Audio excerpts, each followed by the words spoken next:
Hi, I'm Bill Arnold. Thank you for listening to this podcast. There are many more podcasts available at myfaithradio.com. Your support makes this possible. Thank you. If I could just have your attention for a second, I don't want to overstate this, but we are going to start right now. Oh, don't you know, it's the Bill Arnold Show. It's Bill.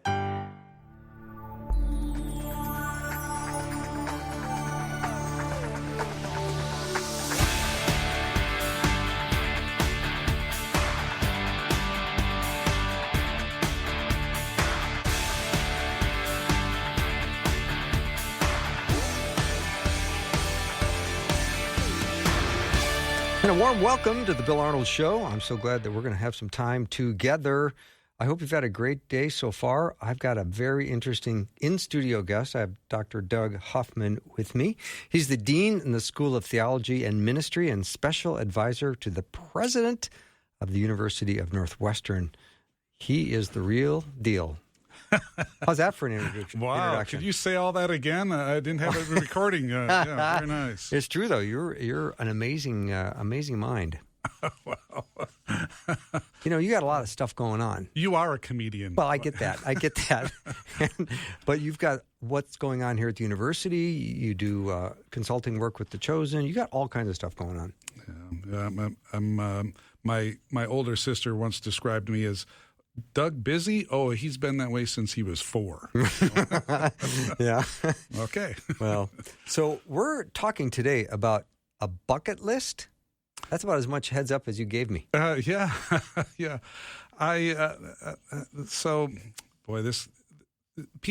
Your listeners here might remember a movie that came out in 2007 called The Bucket List. Warner Brothers. It was Jack Nicholson and Morgan Freeman. 2 terminally ill gentlemen who wanted to go on a road trip and accomplish some things that they wanted to do before they passed away. I remember that. Yeah. Yeah. So we usually call that, I'm not even sure about the history of why that got labeled a bucket list. The list of things I want to add to my bucket of experience before I pass away. Mm-hmm. Yeah. So I've thought a lot about bucket lists and bucket theories of life, and I've come up with the Converse bucket theory. This. I like it. Now, Doug, just for the sake of conversation, just having a bucket list of any kind doesn't have to be ominous like it before I die. It can just be, I want to map out things I want to do in my life.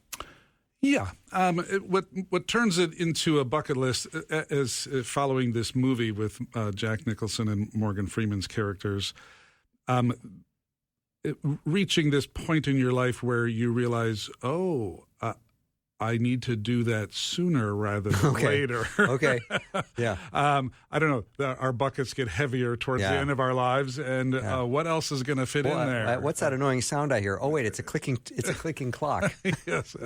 So I'm 65, and so I've been thinking about this. Like, wow, if I really do want to go visit New Zealand. Maybe I need to put that on my itinerary. If I really want to write that particular book, maybe I should start on it sooner. Yeah. I think that's why bucket lists become a greater conversation for people my age. But you're right. Anybody can have this bucket list, the things they want to do or collect sure. or accomplish, while they're here. Good. So you've got the Converse you're going to lay on us today? Yeah. So my thoughts come a little bit from Jesus' teaching on stewardship. So perhaps you remember these stories: Luke chapter 19, Matthew chapter 25. Jesus talks about a person who's going on a journey, and he leaves his estate in the hands of some servants. He gives one servant 5 talents, and another servant 2, and another servant just 1, and differing amounts of things. And then when he returns from his journey, he calls them to account. My Converse bucket theory of life wonders about those 3 different servants and their different buckets. One had only one thing, one had two things, another had five things. And Jesus told various stories like this. They're a little different between the different Gospels. My Converse bucket theory of life is not about collecting things. It's about getting rid of things. So that's why I call it the Converse bucket theory. You have my attention. I love this idea. So the bucket metaphor, it gets utilized a lot, not just in bucket lists, but I mean, accountants talk about having different buckets with different amount of money for different things, and having a bucket metaphor is common enough elsewhere.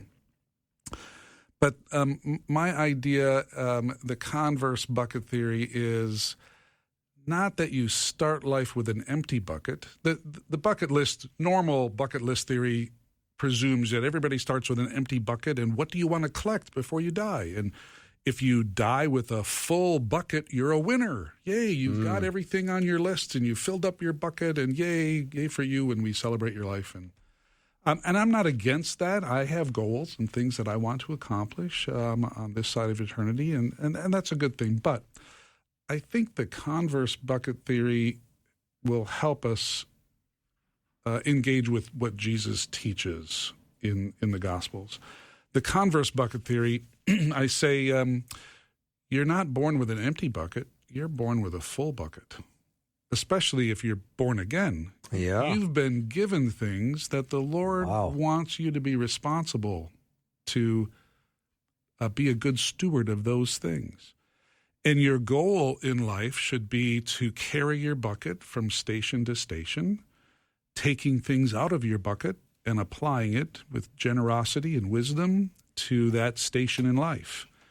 And when you're done dispensing things at this station from your bucket, well, maybe it's time to carry your bucket to the next station in life. So for my wife and I, this has been something of a decision-making metaphor for us. Have we accomplished everything in this role, in this place? Are there other things that we're responsible for that maybe we could be better stewards of if we moved to a new location, a new station, a new job, a new something? Because we're trying to be good stewards and take things out of our bucket and be generous with them. I like this. Yeah? Almost as if being born again, you get this full bucket, and then you start pouring out of your bucket. Yeah, exactly. And you start to say, Lord, where should I pour next? And maybe you reach a point where the bucket's empty, and that coincides with the time the Lord takes you home. Yeah. Notice that this Converse bucket theory, it fits well with what the Apostle Paul has to say when he says, I've poured myself out. In his last letter, 2 Timothy, right? That's what I was thinking when you brought that up, yeah. He's getting ready to pass away, and I've poured myself out. I've applied what I have been given, and there it is. So, again, I'm not against the usual bucket list, bucket theory of collecting things, but this idea of dispensing them well intrigues me. Oh, me too. I really like this idea a lot. I feel like I've already got my money's worth. I mean, if we want to end the interview right now, I'm cool with that. Well, it's not, but I am. Yeah, I don't know what we would do for the next 45 minutes. I don't know either. We could take calls. I don't know what we do. But this is a very interesting concept, Doug. Well, so I talk for a living. So 45 minutes, is that all I have? I'll try to summarize the rest of my comments here. Yeah, I would suggest that there are some multiple benefits of having this Converse bucket theory. Would you like to hear some of those? Please. I've got my notebook out. Okay. I would say there's three assists that the Converse bucket theory, let's give it a better name. Let's call it the faithfulness bucket theory, over against the usual filling bucket theory. Okay. The two F's there, isn't that Yep. nice? Yeah. The filling bucket theory, again, I'm not totally against that. It's nice to collect things and enjoy God's world and have these experiences, but I think the faithfulness bucket theory benefits me in facing three different kinds of temptation. One, the temptation of envy. I don't know about you, but for me, I notice people around me who, boy, they're way more talented than I am. And, I wish I had their life. But wait, I have to be responsible for what the Lord's given me in my bucket. When I get to heaven, the Lord's not going to say, how come you didn't behave exactly like that person and preach better sermons? And because the Lord didn't give me those gifts. Mm-hmm. He gave me these to be responsible for. And so instead of envying other people, I need to focus on my own bucket of responsibilities and having this understanding of Jesus gives different gifts to different people, just like the people, the landowner in his talents parable gave 5 to one person and 2 to another and 1 to another and expected them to simply be faithful with what they had. Okay, no comparison of myself to others. I'm going to try to be faithful to what I've been given. Maybe similar, the second benefit of this faithfulness bucket theory is it helps me fight temptations of pride. Right? Oh, well, I do have these talents that person doesn't have. And, oh, no, the Lord could have given whatever gifts he wants to anybody, and he happened to give me these things. I don't need to be proud about them. I need to be faithful with them. So I guess those are converse temptations, the temptation to be envious of other people, the temptation to be proud about myself. I fight both of those temptations with this faithfulness bucket theory. Oh, no, the Lord is the Lord, and he's given me these things. I just need to be faithful. I like that, too. Yeah. Okay. I like the direction. I like this where this is going. The third thing that I think it helps me, I guess I'm talking about fighting temptations, the temptation of sloth. Temptation to be lazy. Well, because I don't have that, okay, I could be envious, but I'm just not going to do anything. No, I can fight the temptation to be envious, I can fight the temptation of pride, and I can fight the temptation of sloth about doing nothing. I just need to be faithful for these things. I've got friends who've written lots and lots of books, and I've only published this small handful. Well, but maybe that's the only handful the Lord's given me. Mm-hmm. What about that one more that he's given me? Not the 20 more like that friend, but one more. I don't need to be envious of him. I don't need to be proudful about these other ones. I just need to be faithful to these things. So the faithfulness bucket theory helps me fight those temptations. Really nice. I understand this already a lot better because you've got pride and you've got envy, and these are all very real emotions. And as you start to get in this time of life where you're looking at a friend going, well, that's a pretty nice vacation home they have in Arizona. There's all kinds of stuff that you go, I guess I wouldn't mind living that life. And then you have to ask yourself, is what I'm trying to put in the bucket what God wants me to do, or should I take this full bucket that God has given me and look for places to take what's in the bucket out and serve it for the kingdom? Yeah, and perhaps we should mix these two bucket theories because we do recognize that the Lord does give us gifts along the way. And to me, those new gifts he's given me, those are things I'm also responsible for.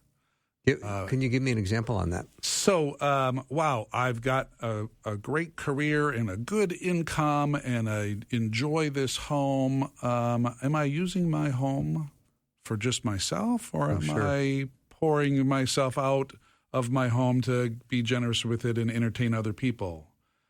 It's a gift that's been given to me that I should be responsible for. So again, I'm not against the old bucket theory of collecting things, but once you collect it, well, now you're responsible for that. Mm-hmm. Now you need to be a steward of that. And how can you give that away or give a portion of it away or share it or something? Yeah. Does that make sense? A ton of sense. I like where we're starting. I'm going to take a little break. Dr. Doug Huffman is my guest. We're talking about the Converse bucket list today. If you've got thoughts or a comment you'd like to make or a question you'd like to ask, The text line is open, 877-933-2484. Wyatt will have us back in 90 seconds. It's in his contract if Bill needs a minute, he takes a minute, so don't talk back. There'll be litigation if Bill doesn't get it, he just needs a minute, he'll be right back. I play the piano $1,000 on to spin it, he needs a minute, he'll be right back.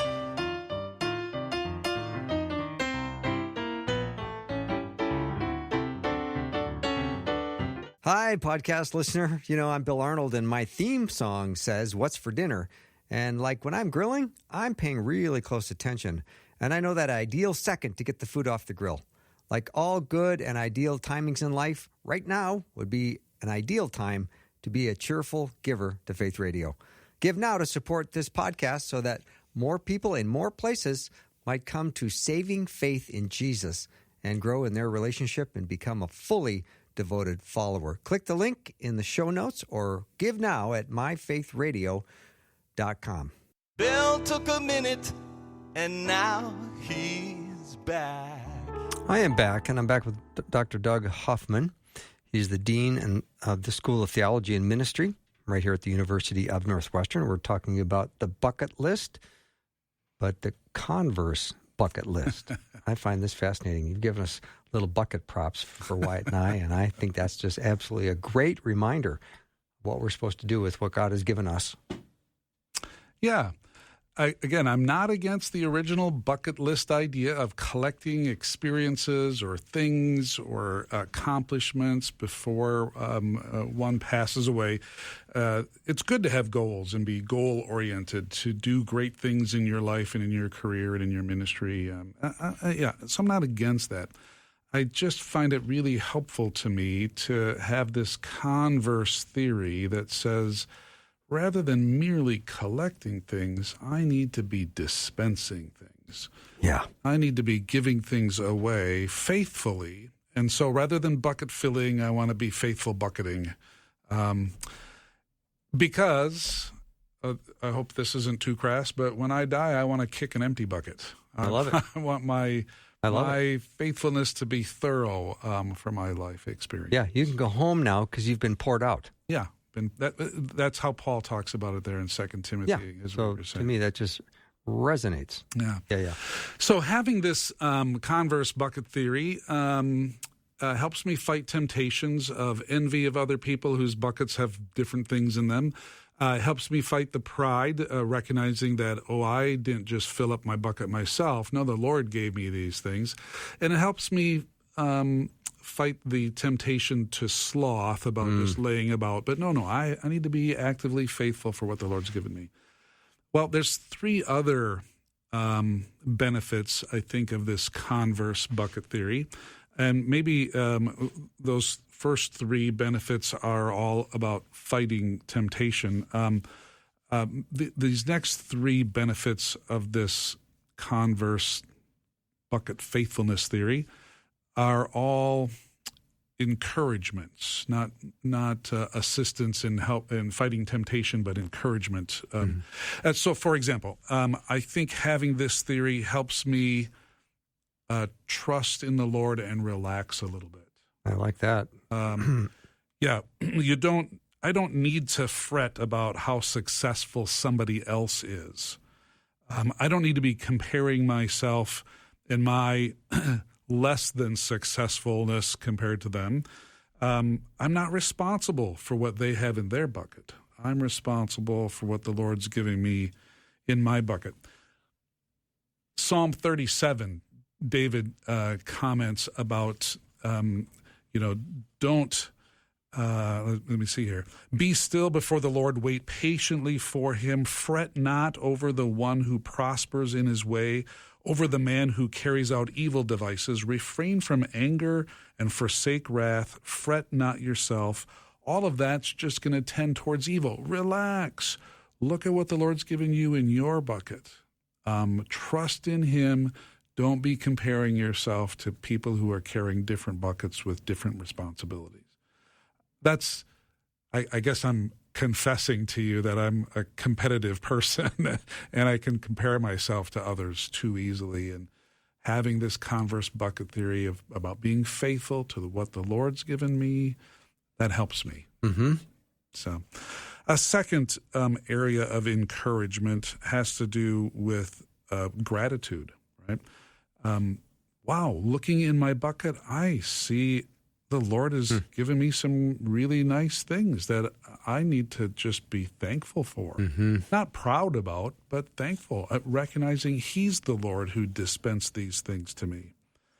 You know, studies have indicated that people who practice gratitude experience greater happiness, improved mental and physical health, better sleep, better resilience, more positive outlook, stronger social connections with other people. I think having this bucket faithfulness theory rather than bucket filling theory helps me be a more grateful person. I'm looking at Ecclesiastes 5:19. Everyone also to whom God has given wealth and possessions and power to enjoy them. So God gives us everything we have and the ability to enjoy them. Yeah. I know people who've got a lot of stuff that were miserable because they don't have the power to enjoy them, which comes from the Lord. Yeah. Yeah, I think that's the one of the downsides of the old bucket filling theory is people are so busy just filling their bucket that they forget to enjoy these things or be thankful for these things because they're on to collect the next one. And they're familiar with what God has given them, and they're using it. So I think they're a little numb to it, right? Yeah. I think that's the one of the real downsides to that old bucket theory. The loss of the sense of gratitude because they're on to the next collection point.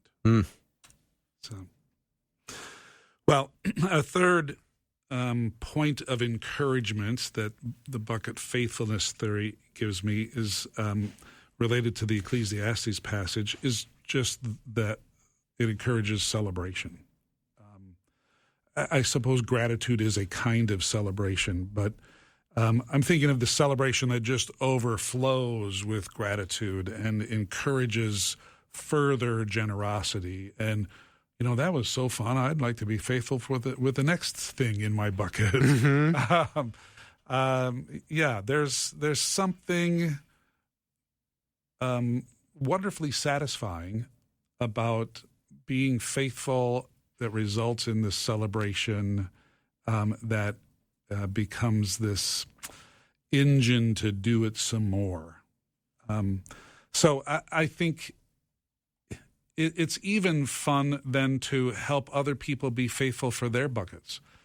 Their buckets have different stuff in it, but you know what? This is so fun. Emptying my bucket, how can I help you be faithful for your bucket too? Mm-hmm. I want to spread the joy and this celebration about. And I've learned in the last couple of decades here that there's great satisfaction in helping other people be successful at doing things that I can't do. But hey, if I can help them be successful, I suppose that's the joy of a coach, right? Mm-hmm. The joy of a coach in helping his or her athletes be successful, be good stewards of what God has given them with their athletic abilities.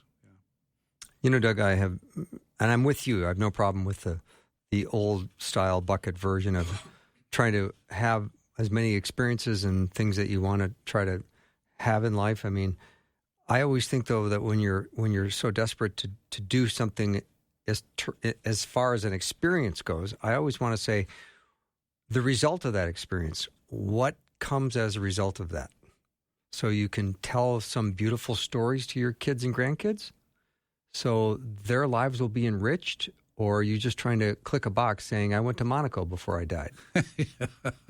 I don't know. Yeah. I think the idea of praising the Lord with our experiences might be something worth everybody experimenting with. Say more about that. I find watching the Olympics to be an opportunity for worship.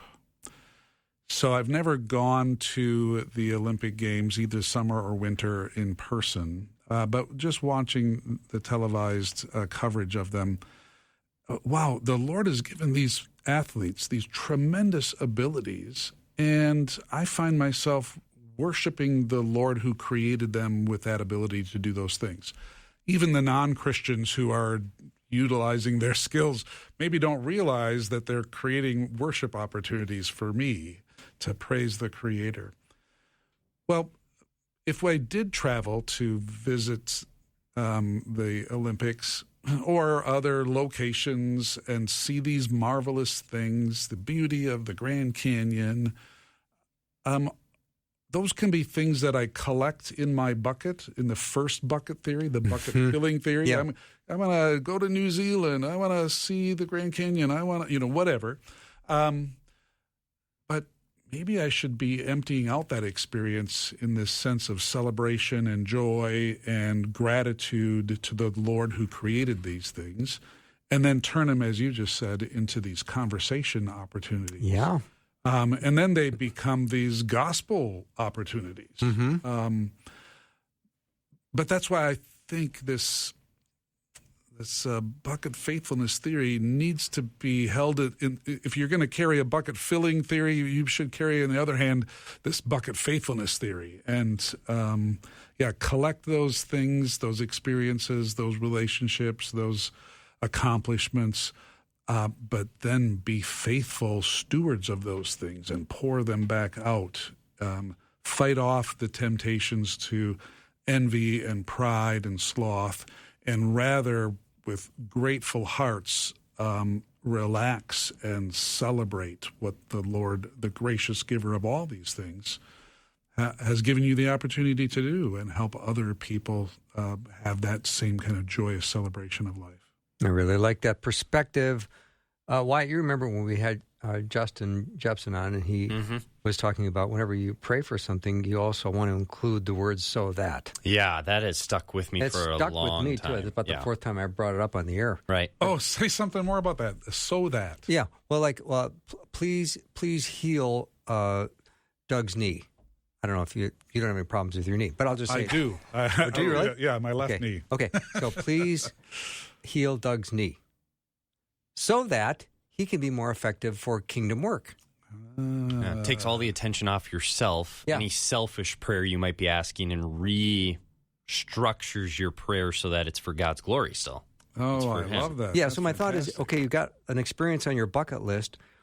Give me the so that. Oh, wonderful. Yes. We should do that. Should do what? Ask the Always, yeah. So that. Yeah, so that I can give glory to God. Or Amen. So that, yeah. Yeah. Oh, yeah. Every item on our bucket list in either bucket theory Yes. should have that. Yes. Yeah. And just for the sake of the conversation, I went to the 92 Winter Olympics in Albertville, France. And just so you know, I stood on the mountain watching luge, where you're freezing, and the next thing you know, some neon blur goes by you at about 90 miles an hour. And if that's spectator sports, I don't know. I felt a little foolish. But you're right. When I was watching Olympic skating, there was a sense of emotional. It was just unbelievably worshipful. Yeah. That these gifted athletes are pouring themselves out in this moment, and it was just. On TV, you don't really hear the blade scraping against the ice and the tension in the room. But, boy, it was really fun. Wow. Yeah, now, for me, I don't have any aspirations for being an ice skater. But when I watch Olympic running events, I was a runner here at Northwestern when I was a student here on the track team and the cross-country team. And so when I watch running events, I can be tempted to envy. I bet. I've had both of my knees replaced, and my surgeon says, "Yeah, you can't run anymore." So that's off the table for me. And even now, I'm having a little bit of trouble with my left knee, replaced as it is. So I'm happy to be walking, but having this bucket faithfulness theory helps me fight off the temptations of envy when I watch these Olympic champions who obviously have different things in their bucket than I got in mine. That's so true. and I can fight off that envy, and I can find myself worshiping the Lord and celebrating their accomplishments. Yeah.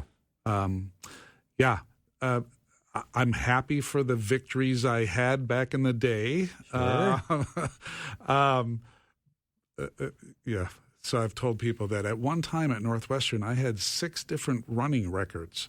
Did you really? Yeah, but Northwestern was only 10 years old in having the track team Doesn't function. matter. So Doesn't matter. You had risen to the top. yeah, but all of those records are gone now because we've had a longer track team history, and and because of my age, right? Some of the events they don't run anymore, like Sure. the 600-yard run and the 1,000-yard run, and now most meets are in meters, right? So. Yeah. But rather than bemoaning the loss of things, no, I can celebrate with this bucket faithfulness theory. I've collected a few things, and you know what? I'm going to give those away too. And I really would encourage people to consider this Converse bucket theory. I like it. We'll be right back with Dr. Doug Huffman. If you have a comment you'd like to make to the conversation or ask a question, 877-933-2484. That's text. A text line, 877-933-2484. We'll be right back.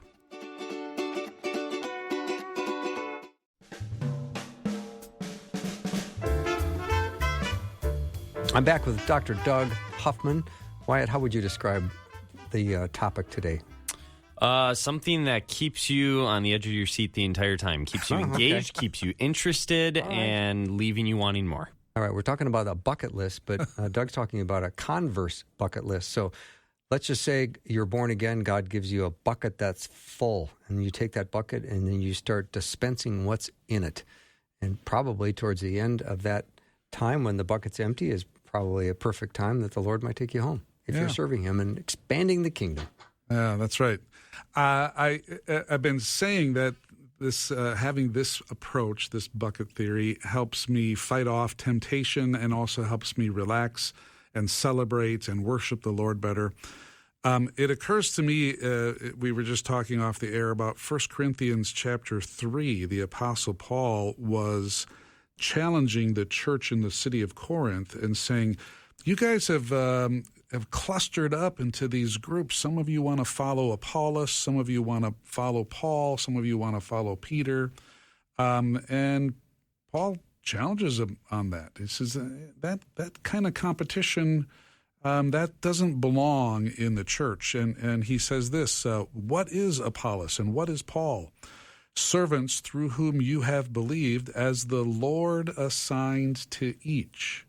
He says, I planted, Apollos watered, but God's the one who gives the growth. So the idea that we're all carrying different buckets, we're not in a competition to collect more things than somebody else. We just need to be faithful for what the Lord's given us. Mm-hmm. And that will help the church be a better place to spread the gospel. Mm-hmm. If we look at the standard bucket collection where you are collecting experiences and things, and like you said, Doug, there's nothing horribly wrong with that, right? Right. Yeah. But then there's a certain point where you probably have a lot of stuff. And a lot more than just memories. You might have the what do we call them? Souvenirs of memories. Right. Photographs. And yeah. But the Swedish death cleaning, I've talked about this before. It's a very practical and unsentimental way of decluttering your life so others aren't left sorting through your belongings. And so some of the questions you ask when you're going through your possessions is, do I actually need this? Would anyone else want this? Am I keeping this out of guilt, habit, or fear? And do I want this in my future, regardless of how much time you think you have left? Yeah. All right, you're going to be convicting me here now. My wife and I are remodeling a home to make room for my 5,000 books. Yeah, busted. That I have collected over the last 40 years of life and ministry. And It's occurring to us that we might not have enough linear board feet for all these books. So I'm going to have to sort through and which ones am I really in need of utilizing in my current ministry and which ones could I get rid of. But I think the better question is, which ones can someone else make better use of? Yeah. How can I be a good steward of this by giving it to someone who's going to have the time to read it, who's going to utilize it in their ministry or their research or for writing their books or papers or whatever. And I think I'm going to be needing to be more Swedish. The Swedish death theory, you said that? Swedish death cleaning. Death cleaning. Yeah. My wife and I, in just these last few years, have lost all of our parents, and so we don't have any children. So as we're working through our parents' belongings, we're wondering, we don't have any kids who will work through our belongings when we pass away. So we might need to be more consciously thinking about dispensing those things sooner ourselves. Mm-hmm. Yeah, very good. I have a listener just jumping in with this. They're already stimulated with ideas. I've never thought about this concept, but one thing in my bucket would be able to talk to someone about God every day, even if it's to another believer. It's really a fun way to live. Oh, yeah. I like that. Yeah. Yeah, that kind of fits into both bucket theories. I want to collect that experience, but in collecting that experience, I'm giving it away. Mm-hmm. Yeah, very nice. Yeah. And when I think of your beautiful library, that is kind of, you're an academic guy, so this is kind of like a tennis player's trophy case in a way. Yeah. I don't know if you'll actually go back and read those books again, but they're a reflection of your body of work and study and education, and it's kind of cool to walk into a person's library and go, wow, this is beautiful, right? It is fun, and I admit when I walk into other people's offices, it's hard for me to not be looking at their books. But what my wife and I have tried to do in our home library situations in the past is invite people over to utilize them. We've even gone so far as to give some friends a little Huffman Library card. Yeah. So to they invite check out. anytime you want to come over, you can like utilize the books. And so we want to be good stewards of even the things we've collected and pour them out. Yeah. Another comment, Doug, throughout our 64 years of marriage, we've experienced that the more we give away or share, the more comes to us. Oh, wow. Especially things relating to our own children and foster kids and books. Isn't that lovely? That's very, very lovely. Well, thank you, listener. That's wonderful. Yeah, I really like that. So this whole idea of having more of a streamlined life, for me, when I have clutter, I'm worse at making decisions. If I look at my desk and I go, I should clean that desk up, it's a mess, I end up not making decisions about anything. Oh, yeah. I clean it up and it's all of a sudden I'm ready to go. Yeah, I'm sure that we're all made with these different tendencies. My wife and I operate a little bit more like you, Bill, that we like order. Admittedly, she's more ordered than I am, but we do like a clean desk and work surface, and when we get things in order, then we feel ready to apply ourselves a little more quickly. Mm-hmm. I think that's part of just knowing yourself and how you operate. Again, different personalities, the Lord assigns those too. And knowing yourself, we don't have to compare ourselves with other people. It's a matter of knowing ourselves. As the great theologian Clint Eastwood once said, a man's got to know his limitations. Yeah. So that outlaw Josie Wales? I think it was. Oh, that could be. Yeah. No, it's productivity always begets more productivity in my world. So if I want to have a productive day, I'll get up on Saturday and do laundry at 6:30 in the morning. And then it's like, whoa, I got laundry done. I'm ready to go. I'll face anything today. Wow.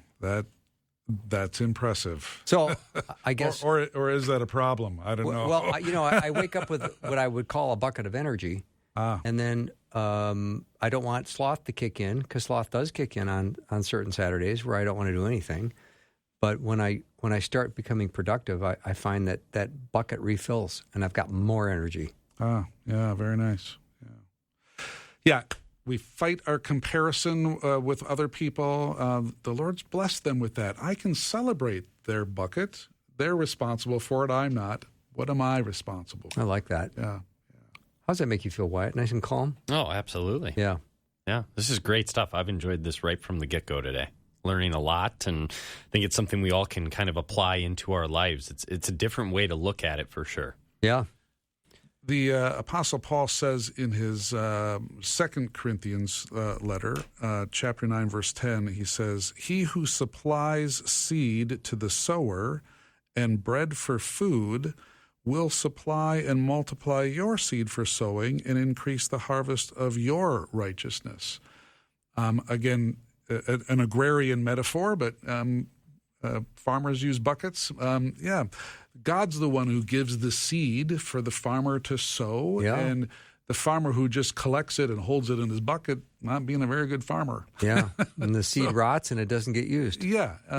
So this bucket faithfulness theory, it's important to collect things, but it's important for us to be dispensing them with faithfulness. Mm-hmm. Have you talked about this before? In several different venues I have. Okay. Because if it goes big, I get some commission of some kind. I don't know what you're laughing at. Okay. You need to collect something in your bucket over there. No, I need to get a little something in the bucket. It would be nice. Okay. All right. We'll take a short break and be back. Dr. Doug Huffman is my guest, and we're talking about the bucket list, but the Converse bucket list. God's given you this beautiful bucket that's all full, and it's our job to take what's in that bucket and spread it around. So if you have a question or comment or want to throw something into the conversation, 877-933-2484. That's the text line. We'll be right back.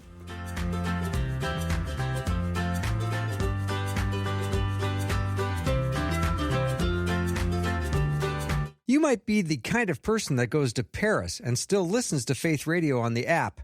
And I'm thinking of a particular couple from northern Minnesota. Or you might be more like the person that just goes into the next room in your apartment and listens. Well, the good news is using the app is just as easy in both places. Downloading the free app is crazy easy. Just text the word app to 877-933-2484 and then click the link. And if you happen to be in Paris, there is a coffee shop, but you should see the prices of biscotti. They have gone through the roof. I recommend avoiding it.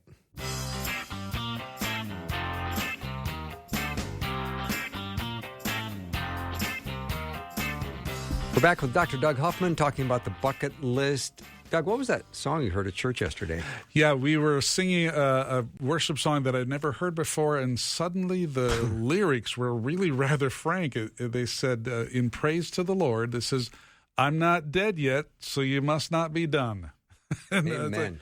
Wow. If you're still on the planet, God has some use for you. And, find out what that is, that thing that only you can do uniquely, that thing that's in your bucket, and see how you can joyfully apply that for the sake of the gospel. Mm-hmm. Yeah, I love it. I do too. And that should be a source of inspiration to all of us. Yeah. The idea that we're, the Apostle Paul not using buckets, but he used a body metaphor, that we're all different. We're not all alike. Not everybody's a hand, and not everybody's an ear, not everybody's an eye. The Lord's created us different because we have different purposes to serve.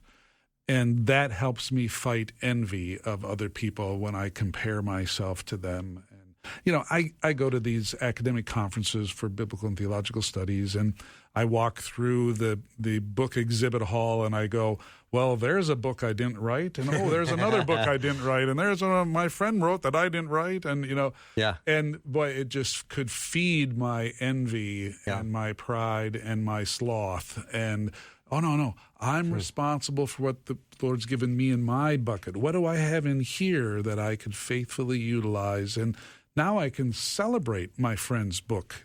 That's fantastic. I'm so glad you wrote that. I never could have. Yeah. And you're talking about emotions, envy, greed, and sloth. I don't know how often people bring that to the conversation. How are you doing? Well, I'm really struggling with envy. or I'm just unbelievable, my sloth. Yeah. And it's really hard to admit that I feel greed. You can't readily admit that. Yeah. But there it's lying there, eating away at you, and you can't confess it. What's up with that? This is why we need small groups of believers who we are assured of their love no matter what, and we can go to them for counsel on how to take care of matters. You know, and greed can be the simplest things. You can say, I don't know if I have enough money to pay my bills this month. And I don't even have big bills, right? So you start to feel greedy about the people that can. Covetousness, Yes, right? covetousness. Yeah, it's interesting. Those problems of greed and covetousness are not the problems of rich people. They're the problems of people. I agree. You don't have to be rich and longing for money in order to. You don't have to have money in order to be greedy and longing for it. And conversely, just because you might have a lot of money doesn't mean that you are selfish and greedy. Right. And those are all matters of giftedness that people are responsible for. And I've known wealthy people who've been very generous and not greedy at all. Yeah, me too. I'm happy to think about Tevye and Fiddler on the Roof, and if the Lord would curse me with a little bit of that, yeah. What if you're listening right now and you're saying, I have a bucket, but there's not a lot in it, and how dare they talk about the bucket being full? I should be dispensing because my bucket does not feel full. Ooh, I'm really glad you said that, Bill. My wife and I have come to think of our bucket as having layers to it. And maybe you're not. Maybe your bucket's not empty. You're just at a new level, a new layer, and you need to punch through the little division there and discover a new layer of things you're responsible for. And that's why I said early on, this has been something of a decision-making paradigm that we utilize. Hey, we have this opportunity to move or take this job or change ministries. Are we done here? Has this layer of our bucket been totally emptied? That we should carry it on to the next station in life. So maybe the listener who is feeling like their bucket is empty and they got nothing left, poke around. Maybe there's another layer under there that you just need to discover. What if my bucket feels empty because my daughter hasn't talked to me in 6 years and there's a grandchild I haven't met yet? And certainly that would be an experience you would long to collect. Amen. Yeah. Yes. Oh, for sure. You want that in the bucket. Yeah. And maybe that is yet to come later in time. Maybe that's a deeper layer and that you have a layer to be responsible for first. And that experience won't be yours until you work down to that layer in the bucket. And then what if I predetermined what I wanted in that bucket and it's not in the bucket? So now what do I do? Yeah, so that's a discovery. I get it. That's a discovery for me. Early on in my academic career, I had all these dreams about all these books I could write, and now I'm realizing, those were never really in my bucket. I wanted them in there, but they're not. But I shouldn't be wasting my time envious about somebody else's bucket. I got plenty of things in my bucket to keep me busy. So I've written some things on some napkins, and I've been, occasionally jealous of other people's napkins, but that's about it. Okay, yeah, well, we can get a napkin published, sure. Yeah, you're always gauging yourself based on what isn't happening in your life. Yeah, and I think that's a really deadly trap. Yeah. Now, again, thinking about the athlete metaphor, I think competition can be a good and healthy thing, but we all know of abuses of good things, and competition can be wrongly abused in our own lives, whether it's official competitive events or just this comparison thing we do in our minds. We have to allow a proper sense of competition to draw out the best in us without spoiling all the good things. Yeah, that come so out true, of it. so Yeah. true. Hey, this has really been fun. I've really enjoyed this. I can't wait to go back and listen to it tonight. Oh, very good. There's lots to learn. Thank you for what you shared, Doug. This has been very helpful. And I know the listeners have loved it because I've watched the text line light up. So thanks again. That's all the time we have. Have a great night, everyone. See you tomorrow.